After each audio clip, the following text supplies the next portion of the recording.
خواب میں اندھا ہونا۔ عدیل فائنڈرز کے ویور اینڈ آنے والے نیو سبسکرائبرز السلام علیکم۔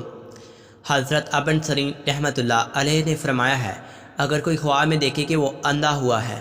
دلیل ہے کہ دین و سلام سے گمراہ ہوگا، اور اگر دیکھے کہ اس کی آنکھ آندھی ہوئی ہے، دلیل ہے کہ اس کا نصف دین گیا ہے یا کوئی بڑا گناہ کیا ہے اور اس کے اعضاء سے کسی پر مصیبت آئے گی۔ حضرت ابراہیم کرمانی رحمۃ اللہ فرماتے ہیں، اگر دیکھے کہ آندھی کا ہاتھ پکڑ کر لے گیا ہے تو دلیل ہے کہ گمراہ ہو گیا ہے۔ حضرت جابر مغربی رحمۃ اللہ نے فرمایا ہے،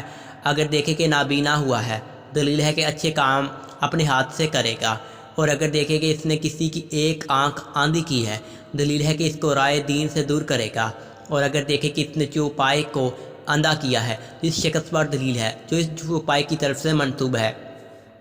اس کو ضرور تکلیف پہنچے گا۔ حضرت جعفر صادق علیہ السلام نے فرمایا ہے کہ خواب میں نابینا 7 وجہ پر ہے: درویشی، بدحالی، غم و انداوا، نقصان جسم، مصیبت، نقصان مال، دین کی تباہی۔ فرمانے حق تعالی ہے، بہرے گونگے آندھے ہیں جو رجوع نہیں کرتے۔ اگر نابینا خواب میں دیکھے کہ بینا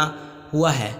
اور دلیل ہے کہ دنیا کے کام اس پر کشادہ ہوں گے اور نا امیدی سے امیدوار ہوگا اور حق تعالیٰ کی رحمت سے نصیب پائے گا۔ فرمانے حق تعالیٰ ہے، اللہ تعالیٰ کی رحمت سے نا امید نہ ہونا،